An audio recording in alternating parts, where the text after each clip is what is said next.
Greetings, this is the Ridge Runner, and coming to you today from my home again, and I'm going to be talking to you guys a little bit about your survival battery. And what that means is that during a disaster situation, one of the primary requirements you have is defense.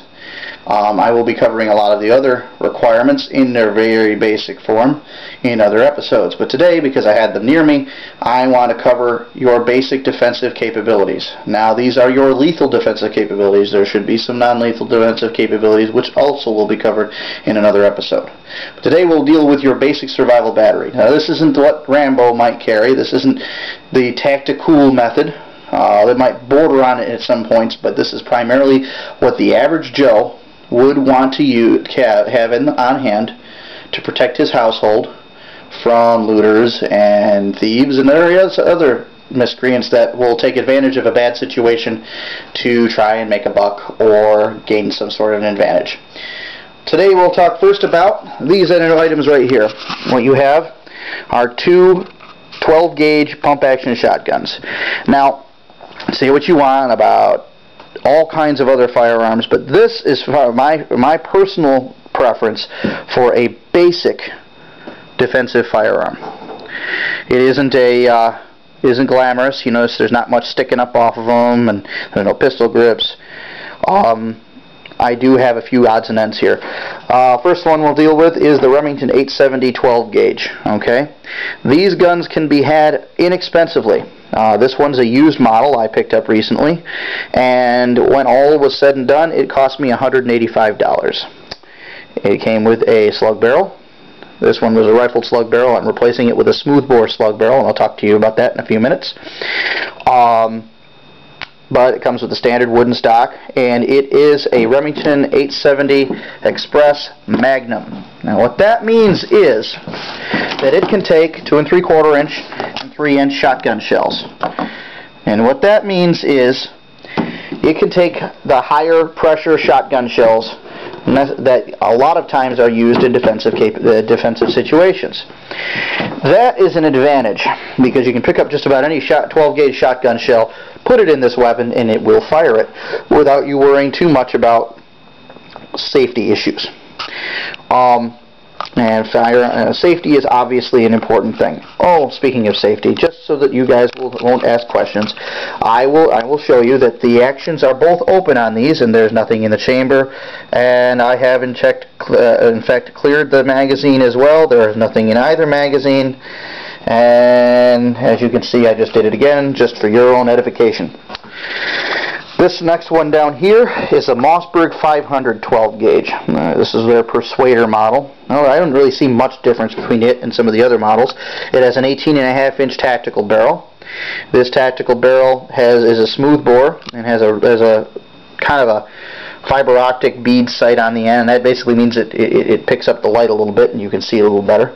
And you notice I've added something to it. It's got a sling. I like slings. This one eventually will have one. What I like are these butt cuffs. They allow you to carry shotgun shells, inexpensively mind you, carry shotgun shells right on the weapon, which means you grab the weapon, it has shells with it. Whether you choose to keep ammunition in the chamber is up to your personal preference and the needs of your family. And during a disaster situation, those needs may change, and you may choose to keep some shells in the chamber as well as shells on the stock. The purpose of the butt cuff is that you can vary your shells based on what you're going to need. For instance, you might keep in here your first 3 or 4 shells, maybe number 6 bird shot. In a home, in the household situation, that's some pretty potent stuff at close range. But you may want to have a few more down the line that are double-aught buck. What that does, it allows you to vary your the type of shells you're firing out of this weapon with just a simple matter of cycling through for various shells. Say you want to reach out and touch someone at a longer distance. There, you may choose to go over to a slug. And with a slug and some practice, and I do mean practice, you can get up to about 30 yards with one of these things. Whether I would want to try is another question, and I'll deal with that in a few minutes. This is not a rifle. It should not be considered a rifle. It should not be used as such. But in its capability, range of capability, the pump-action 12-gauge shotgun is by far the best choice that a person could use. Now, if you are of a smaller stature, you can go to the 20-gauge. You'll find a slightly more limited selection of shotgun shells to choose from. But you'll also be limiting recoil, which for some people is a very big issue. Now, these are both run-of-the-mill options. You can get them anywhere that any competent gun seller should be able to provide you with these two models. If you're a budget-minded person, you know I like to deal with budget-minded people because they're the kind of people I am. Okay. Sometimes you may have to look a little elsewhere for shotguns. And there's where you might find a gem like this. This is again another pump-action 12-gauge shotgun. This one happened to be a gift from a very good friend of mine, a good man. Actually kind of a trade because I gave him a 16 that he liked and he gave me this 12 for my birthday. But this is not exactly a high-end model. Not that I have any complaints. It's a decent 2 3/4 inch chambered 12-gauge shotgun. It's got a bird barrel on it. It's kind of long. But for the purposes of defense, will do the trick. And I've seen weapons of this capability and characteristic going for maybe 90 bucks. Maybe even 85, depending on where you get it from. Look at any old no-name or obscure name shotguns. You really want to function test them. You really want to examine them before purchase and then before you shoot them, because you can find things that are wrong with them that you'll even know about, and getting parts for them is very limiting. But for somebody who doesn't have a lot of money, this is an option to get you by. Now, that being said, a lot of people are going to talk to me about different kinds of weapons and what they would prefer to have. Now, you'll come with me for just a second.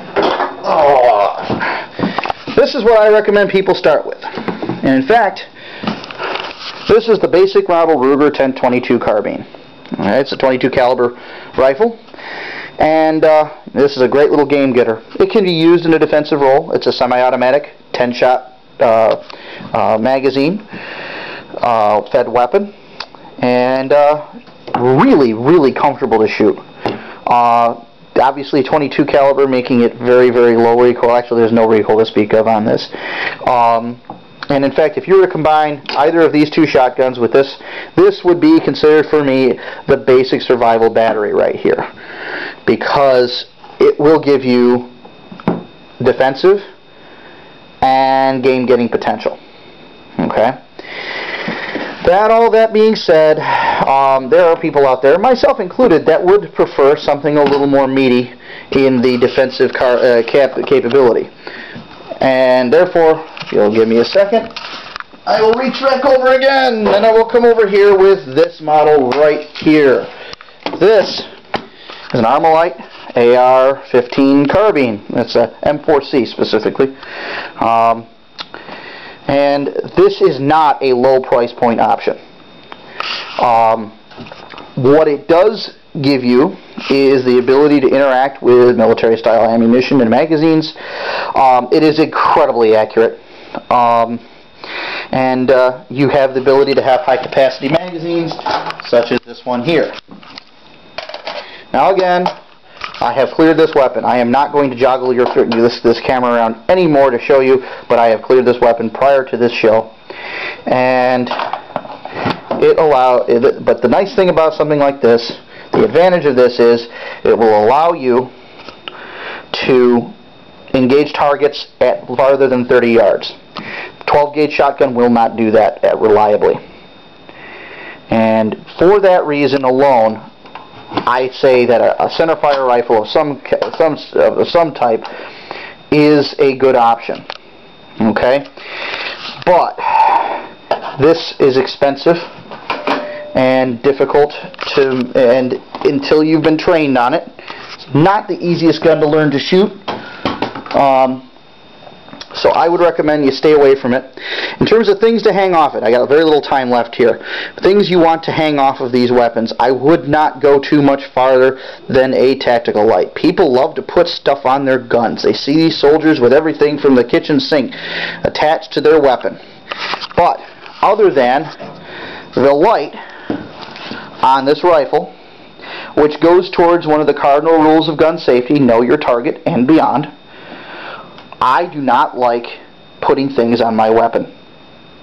And that alone should give you an idea of where I'm coming from on things. Well, I'm getting to the end of my time. I'm actually over, but according to YouTube, I can go up to 15 minutes. I'm not going to. I hope this gives you a basic understanding of the choices that you have for a survival armory or a survival battery. This will allow you to defend yourself and get food in a disaster situation. They're not particularly offensive looking like the other nasty black gun that some people think is bad but is not, and are very common, and so is the ammunition that goes with them. You can buy 500 to 1,000 rounds of this ammunition without spending more than $40 on the 22 anyway, and you can get 12 gauge shotgun or 20 gauge shotgun shells just about anywhere that they sell guns. Well, I hope you enjoy this little interlude. I don't usually do these things with guns because people talk about them ad nauseum. But just for the purposes, and because I've been asked the question many times, what do I choose? Well, now you know. Your very basic Remington or Mossberg 12 gauge shotgun is my choice in a disaster situation for home defense or property defense. So, thank you and have a good one.